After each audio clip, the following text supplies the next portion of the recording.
오늘도 우리 순빛교회 예배에 오신 모든 분들을 환영하고 축복합니다. 주님의 은혜와 평강이 우리 모두와 함께하기를 바랍니다. 네, 이제 저희가 지난주에 성령 강림 주일을 보내고요. 이제 교회 시대를 살아간다고 했어요. 교회 시대는 이제 예수님이 승천하셔서 더 이상 예수님을 눈으로 볼 수 없는 시대.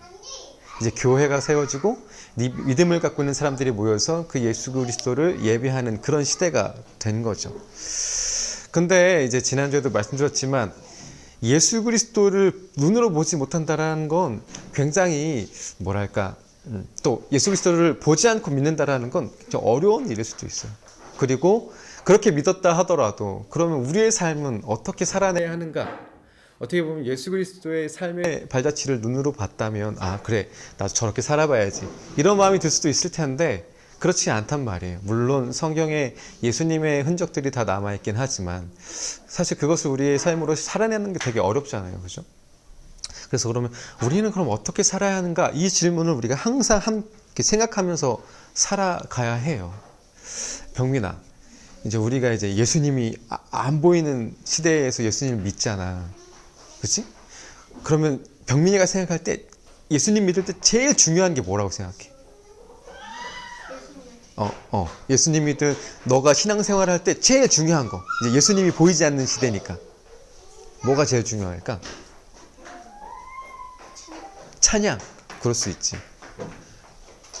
국희야 넌 어떻게 생각해? 아빠, 언니가 나 놀자고 해가지고 가서 놀아. 자, 집사님 뭐가 제일 중요할 것 같으세요? 예배. 네, 예배. 목사님. 묻지 마세요. 저도 이거 뭐 정답을 알고 있어서 제가 여쭤보는 게 아니라 여러분의 생각을 듣고 싶어서 말씀드리는 거예요. 저는 생각해 봤어요. 뭐가 제일 중요할까 그랬더니 결국 이제 하나님을 아는 것 이게 제일 중요하겠더라고요. 결국은 안 보이니까. 보이면 쫓아가면 되잖아요. 쫓아가서 뭐 알려달라고 하고 막 떼쓰면서 이렇게 하면 되는데 안 보이니까 안 보이는 그분을 알아가는 노력이 필요하다는 생각이 들어요. 그러면 하나님을 알기 위해서는 뭘 알아야 되냐면 예수 그리스도를 알아야 돼요. 왜냐하면 하나님께서 그 모든 계획을 예수 그리스도를 통해서 이루어주신 거잖아요. 그럼 우리는 예수 그리스도를 알아야 돼요. 근데 보니까 예수님 안 계시네? 그럼 우리가 또 뭘 알아야 돼요? 예수님이 안 계시니까. 예수님께서 승천하시면서 우리한테 그치. 성령님을 알아야 돼요. 그러니까 결국 하나님을 알기 위해서는 예수 그리스도를 알아야 되고 예수 그리스도를 알기 위해서는 성령님을 알아야 되는 거예요. 그래서 이거 하나님, 예수님, 성령님 이거 뭐라고 그러죠? 한 단어로? 삼위일체. 그래서 오늘이 삼위일체 주일이에요. 이게 중요한 거예요. 예수님 승천하시고 성령 받고 이제 우리가 교회로 모이는 우리 성도들이 가장 중요하게 생각하고 알아야 되는 것. 삼위일체 하나님. 이거에 대해서 우리가 알아야 하는 거예요. 그만큼 제일 중요한 게 이 삼위일체 하나님이에요. 예배도 중요하고 찬양도 중요하고 기도도 다 중요할지도 모르겠지만 이 모든 것들은 다 하나님을 알아가기 위해서 하는 것들. 그래서 이 신앙생활이라는 거는 우리가 이렇게 지금 공동체로 모였지만 공동체에서 만나는 하나님이 중요한 게 아니라 나와 하나님, 지극히 개인적인 만남이 정말 중요한 거예요. 그래서 어떻게 보면 우리가 감히 헤아릴 수도 없는 그 하나님을 우리가 인격적인 만남을 통해서 나의 하나님으로 받아들이는 것. 그래서 그 하나님을 조금씩 알아가고 깨달아가는 것. 이게 신앙생활에서 제일 중요한 거예요. 그런데 만약에 우리가 이 모든 것들을 교회를 통해서만 하려고 한다. 이런 문제가 생기는 거예요. 교회는 하나님을 알아가게 하는 아주 좋은 가이드, 길잡이는 될 수 있지만 교회가 전부가 될 수는 없는 거예요. 교회가 전부이면 문제가 커져요. 교회가 무너지거나 혹은 목회자의 어떤 잘못으로 인해서 흔들릴 때마다 내 신앙도 같이 흔들리니까. 그래서 나와 하나님과의 관계 이거를 먼저 알아가는 게 진짜 중요해요. 병민아, 하나님이 교회에만 계실까? 아니겠지. 하나님은 교회에만 계신 분이 아니란 말이에요. 그러니 우리가 교회가 아닌 곳에 떨어져 있을 때 뭐 집에서든 학교에서든 친구들이랑 놀 때든 하나님을 만날 수가 있는 거예요. 생각할 수가 있는 거예요. 그런데 우리는 습관적으로 우리 신앙과 이 삶을 분리시켜 버려요. 그래서 그 얘기 많이 하잖아요. 썬데이 크리스찬. 그래서 일주일에 하루만 내가 딱 가서 도장 찍고, 요즘은 이제 다 띡 하잖아요. 그런 것처럼 딱 찍어놓으면 내 마음에 이제 안정감이 드는 거지. 나 찍었으니까 괜찮을 거라. 이제 교회도 QR코드 찍는 시대가 왔잖아요. 하나님 저 왔습니다. 이게 딱. 이제 나중 되면 어떤 세상이 오냐면요. 이거 예전에 이제 저 학교 다닐 때 배웠던 건데, 이제 칩, 예전에는 이거 공상 영화에서만 이루어졌던 그런 얘기지만, 칩 같은 거 이렇게 몸에다 심어갖고 그 장소에 들어가기만 하면 다 체크가 되는 거예요. 그런 시대가 벌어진단 말이에요. 그러면 사람들은 더 심리적으로 내가 여기 왔다라는 안정감이 들지 않겠어요? 그런데 그것만으로 우리가 하나님을 만날 수 있을까? 그건 아닌 것 같아요. 그래서 우리가 어떻게 하면 그럼 그 하나님 또 어떻게 우리 신앙생활을 할 수 있을까? 이거를 우리가 시편 23편을 통해서 한번 알아보려고 해요. 이 시편 23편은 다윗이 쓴 시편이거든요. 병민아, 아무도 물어보지 말라고 하니까 병민이한테만 물어봐야 되는데, 다윗 하면 떠오르는 게 뭐지? 다윗, 골리앗, 또 맷돌, 물맷돌, 이거 빡. 다윗 하면 왕. 그렇지, 왕. 어떻게 보면 솔로몬, 그죠? 솔로몬 아빠, 그지? 하나님께서 마음으로 인정한 첫 번째 왕이라고도 할 수 있어요. 그 전에 물론 왕은 있었지만. 그래서 다윗을 표현할 때 하나님 마음에 합한 자, 이렇게 표현하거든요. 그런데 우리가 생각할 때 하나님의 마음에 합했으니까, 하나님 좋아하는 사람이니까 그 삶이 탄탄대로를 걸었을 것 같은데, 다윗 얘기할 때 이 뭐랄까, 역경, 이거를 정말 이 사람 빼놓으면 섭섭할 만큼 많은 역경을 겪은 사람이 바로 다윗이에요. 그러면 사실 우리가 흔히들 기복신앙 얘기하는데, 기복신앙 생각하면 다윗은 이렇게 살면 안 되잖아요. 그죠? 텅텅거리면서 잘 살아야 되고, 아프지도 말아야 되고, 그의 삶에서 어려운 일, 슬픈 일은 사실 없어야 되는데 그렇지 않다는 거거든요. 그럼 우리가 생각해 볼 수 있어요. 다윗이 이러한데 우리가 살면서 겪는 여러 일들은 사실 하나님께서 우리를 잘해주신다, 복 주신다, 이런 개념하고는 조금 다를 수 있다는 거예요. 그리고 무엇보다 하나님께서 우리에게 복 주신다는 이야기를 할 때 우리가 생각하는 복과 하나님이 생각하시는 복이 다를 수 있다는 거예요. 이 23편의 배경은 사실 그 아들 압살롬이 이제 아버지인 다윗을 죽이려고 막 쫓아오거든요. 그래서 막 도망 다녀요. 그 일들이 지난 어느 시점 정도라고 이제 주석에서는 이야기를 해요. 그러니까 되게 힘든 시간을 보낸 거죠. 아빠가 아들에게 쫓기는. 뒤에 쳐다보지 마, 병민아. 굳이 아빠 쳐다볼 필요 없어. 아들이 아빠를 죽이기 위해서 병사들을 데리고 막 쫓아가면, 아빠는 뒤돌아보면 아들이 막 자기 죽이려고 쫓아온단 말이야. 그러면 도망치는 그런 상황인 거예요. 아빠인 우리 집사님 어떻게 생각해? 병민이가 막 쫓아와. 그죠? 일단은 말도 안 되는 상황일 거고, 기가 찰 거고, 또 어떻게 보면 또 병사들 데리고 쫓아오잖아요. 그럼 또 무서울 거고. 근데 그런 상황 속에서 만약에 이렇게 느닷없이 찾아온 어떤 쉼 가운데 허망함이 들지 않겠어요? 내가 헛살았구나. 이런 생각 들지 않겠어요? 그런 상황에서 이 시편, 23편이 나온 거예요. 근데 우리가 생각하는 이런 감정과 이 다윗의 감정은 조금 다른가 봐요. 그래서 그러면 도대체 다윗은 어떤 마음으로 이런 시편을 썼을까 한번 볼 텐데, 오늘 제가 볼 때 시편 23편은 몇 주간 할 것 같아요. 다 못할 것 같고, 오늘은 아마 한 1절 정도 얘기할 수 있을 것 같은데, 오늘 1절 보면 이렇게 시작해요. 다윗이 이렇게 고백합니다. 여호와는 나의 목자시니 내게 부족함이 없습니다. 가장 눈에 띄는 단어가 뭐예요? 쿠키야, 가장 눈에 띄는 단어가 뭐니? 여호와는 나의 목자시니 내게 부족함이 없습니다. 목자. 여호와. 하나만 얘기해. 경민이는 뭐가 제일 눈에 들어와? 다 말해버렸어. 부족함. 맞아요. 보통 이 정도 생각할 것 같아요. 저도 어떤 단어가 가장 눈에 띄었냐면 목자가 가장 눈에 띄었어요. 나의 목자. 나의 목자가 중요해. 목자도 중요하지만 나의 목자라는 표현이 중요한데, 다윗이 나의 목자라는 표현을 했을 때는 여러 가지 자신의 마음 가운데 결단이 있었거든요. 첫 번째는 뭐냐면 자기가 양이라는 걸 인정한 거예요. 내가 목자니까, 하나님이 목자니까 나는 양이라는 거예요. 제가 책을 찾아보니까 팔레스타인 지역에서는 이 양 같은 사람아, 이 양 같은 놈아 이렇게 얘기를 할 때는 생각이 모자라고 어리석으며 게으른 사람을 칭할 때 이 양 같은 사람아 이렇게 얘기한대요. 우리랑 조금 다르죠. 우리는 양 생각하면 순하고 뭐 여리여리하고 이런 개념이잖아요. 근데 좀 다른가 봐요. 그렇지. 아, 내가 참아 이거 써갖고 못했는데. 그런 사람을 이제 양 같은 사람이라고 얘기했는데, 지금 다윗이 자신을 양으로 인정한 거예요. 그래서 이사야 53장에 보면 그런 얘기 하잖아요. 다 양 같아서 제 갈 길로 간다라고 얘기하잖아요. 그게 이 의미가 담겨져 있는 거예요.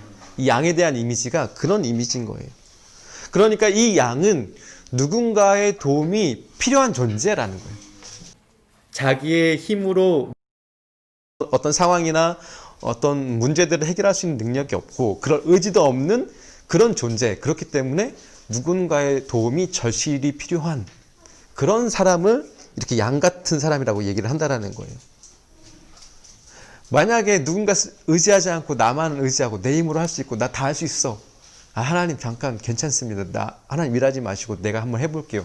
이건 사실 하나님을 아는 지식이 없다라고도 볼 수 있는 거예요. 이 의미 속에서는. 그래서 다윗은 사실 그 옛날부터 용맹하고 총명하면서 또 하나님의 택함을 받은 사람이었기 때문에 자기 자신을 이렇게 양으로, 자신의 생각이 모자라고 어리석고 고집이 세고 게으르다라고 자신을 인정하는 게 되게 어려울 것 같다라는 생각이 전 들거든요. 만약에 그런 상태인 사람은 객관적으로 자신을 그렇게 못해요. 자신의 모자람을 인정할 수도 없고, 고집센 사람이 나 고집세 이렇게 당당하게 얘기하지 않잖아요. 게으른 것도 마찬가지고.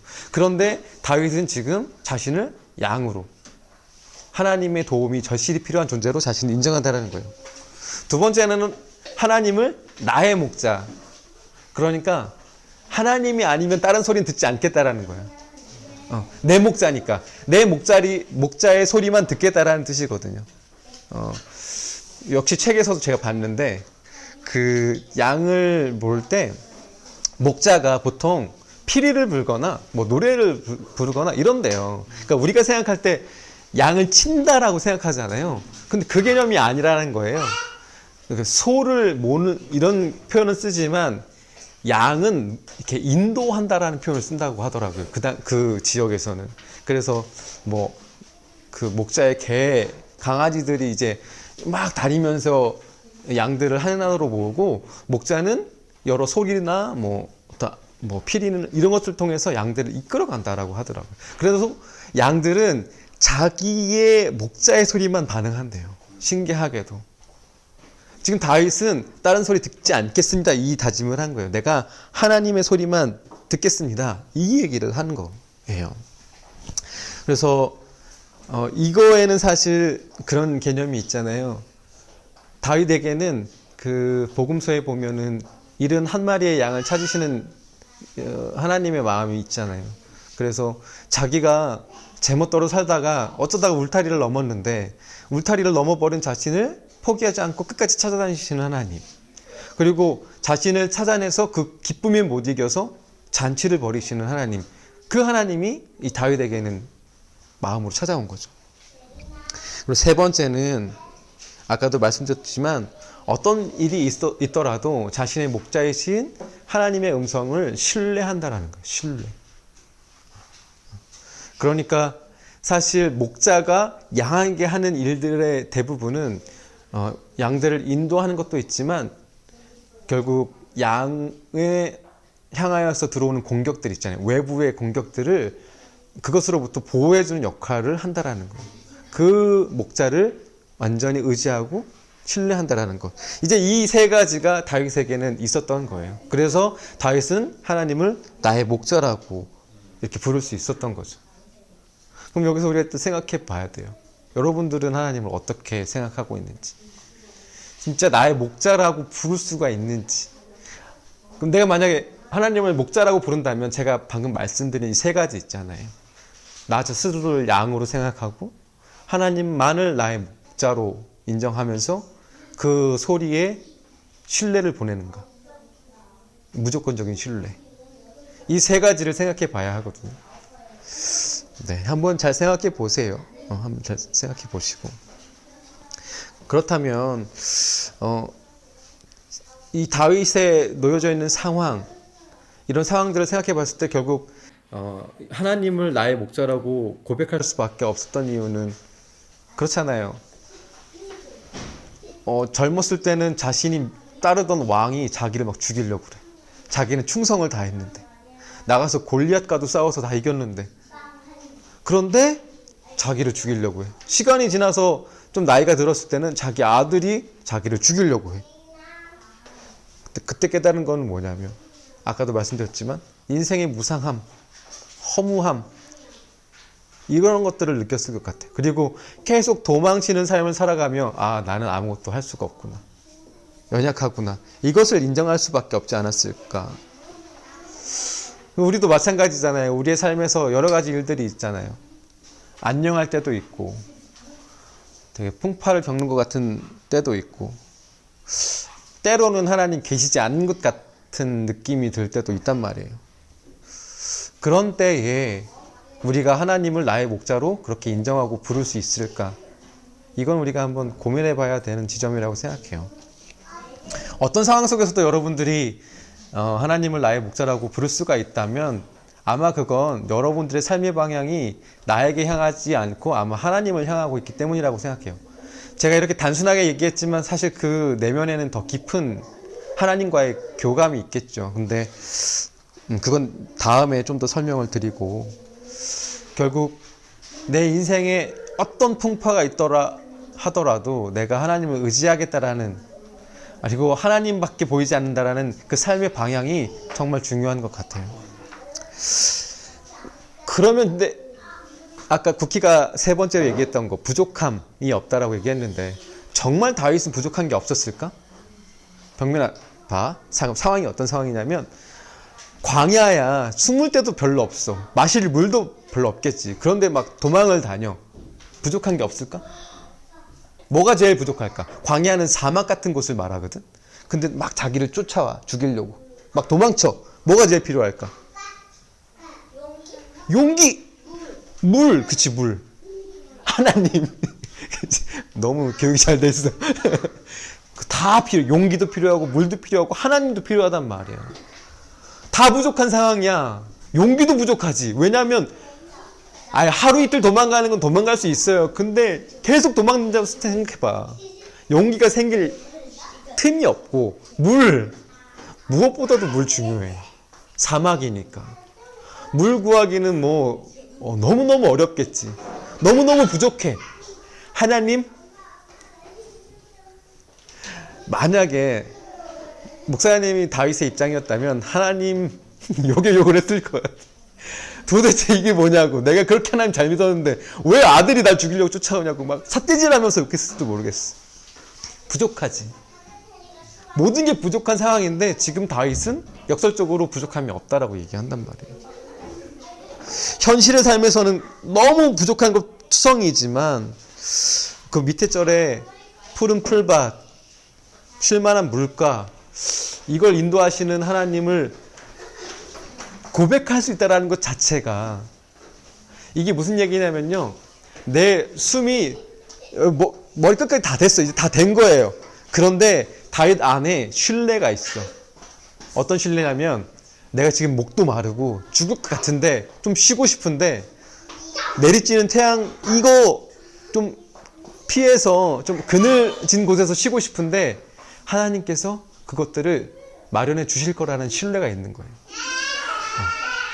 그러니까 우리가 생각할 때 내가 만족할 만한 충분한 양, 이게 아니라 하나님께서 그 언젠가 나에게 예배해 주실 것, 이것들을 바라보는 거죠. 당장 나에게 필요한 거라면 한 2리터 정도의 물, 아들의 공격으로부터 담대히 설 수 있는 용기, 이런 것들이 필요하겠지만 지금은 그게 아닌 거예요. 다윗은 그걸 바라보는 게 아니란 말이에요. 포기하고 싶을 때, 좌절하고 그냥 모든 걸 놓아버리고 싶을 때 포기하지 않고 버티다 보면 하나님께서 우리를 살아낼 수 있도록 인도하신다라는 그 믿음이 거기에 있었던 거죠. 그러니까 이거는요, 지식으로는 알 수 없는 거예요. 저기 동생분이신 것 같은데. 네. 그거는 지식으로 안다고 할 수 없는 거예요. 그쵸? 생각해 보세요. 나의 부족함들이 채워질 거라는 기대를 어떻게 이 글로 또 이런 설교를 듣고 알 수 있었겠어요. 내가 그 상황을 겪어보니 와, 내가 죽을 뻔했는데 이렇게 보니까 하나님께서 그걸 예배해 주셨구나라는 걸 알 수 있었던 거지. 그 경험하는 거예요. 저도 뭐 남부럽지 않게 역경이라는 거 하면 겪어봤는데 사실 그 당시에는 잘 모르겠어요. 그게 하나님의 인도하심인지 하나님께서 나를 위해서 뭔가를 예비해 주셨다는 그런 생각 잘 안 들어요. 그런데 시간이 지나가 버리니까 하나님이 일하셨구나. 하나님께서 그 순간에 나와 함께 하셨구나. 하나님이 나를 도와주셨구나라고 인정되더라고요. 그러니까 경험되어져야 돼요. 교회 안에서의 신앙생활만으로는 결코 알 수가 없어요. 사실 그건 우리의 노력은 아니에요. 하나님이 만나주시는 거니까. 뭐 부지불식간에 우리에게 성령을 부어줄 수도 있어요. 그런데 우리의 입장에서는 사실 지식의 알무로는 나의 이 고백을 쉽게 할 수는 없을 것 같아요. 그러니까 우리는 하나님을 만나기 위해서, 그리고 사실 우리와 늘 함께 하시는 하나님을 알아채기 위해서 끊임없이 애써야 돼요. 그게 어떤 노력이든. 오늘 우리가 누리는 이 제주의 맑은 날씨, 계속 흐렸잖아요. 이런 맑은 날씨는 사실 기적 같은 일이거든요. 이것에 하나님의 일하심에 감사할 수 있어야 되고, 또 코로나의 어떤 되게 불안한 상황 속에서도 이 제주의 삶으로 인해서 우리가 누리는 은혜들이 굉장히 많잖아요. 그런 것들, 푸른 자연에서 우리가 마스크를 벗고 숨 한번 크게 쉴 수 있는 은혜, 이런 것들 다 하나님께서 우리를 위해서 일하시고 계시는 거거든요. 그리고 생각해 보세요. 목자가 양들을 위해서 푸른 풀밭, 쉴 만한 물가로 인도하기 위해서는 뭐를 해야 되냐면요, 목자가 미리 가봐야 돼요. 그걸 다 알아야 된단 말이에요. 어디에 가면 쉴 만한 물가가 있고 어디에 가면 푸른 풀밭이 있어, 이걸 다 알아야 돼요. 그래야 더 늦지 않게 양들을 인도할 수가 있단 말이에요. 그걸 생각해 보면 결국 하나님께서는 우리를 위해서 끊임없이 일하고 계시는 거예요. 네. 이렇게 얘기했을 때 퀘스천 마크가 붙는다 그러면 우리는 끊임없이 더 하나님을 알아가기 위해서, 내 삶에 일하신 하나님을 이렇게 캐치하기 위해서 더 주의 깊게 하나님을 생각해 봐야 돼요. 어찌됐든 불변하는 것은 지금도 하나님께서 우리를 위해서 일하고 계시다라는 거예요. 그 마음을 우리가 잃지 않고 우리를 위해서 일하신 하나님을 알아가기 위해 애쓰는 저희 모두가 되었으면 좋겠습니다. 그리고 쉽지 않잖아요. 쉽지 않을 때마다 애써보는 거예요. 내 삶의 방향을 하나님께로 향하게 해보자. 그 방법은 다양할 수도 있어요. 그렇죠? 저처럼 찬양 좋아하는 사람은 찬양 열심히 불러볼 수도 있고요. 사람을 만나는 거 좋아하는 사람들은 사람과의 만남을 통해서 하나님을 캐치할 수도 있고요. 자연을 사랑하는 사람들은 자연 속에서 하나님의 신비를 경험할 수 있습니다. 여러분들의 삶에서 가장 가깝게 여러분들을 부르고 계시는 하나님의 음성, 하나님의 부르심에 응답할 수 있는 저와 여러분들 되었으면 좋겠어요. 이제 기도하시겠습니다.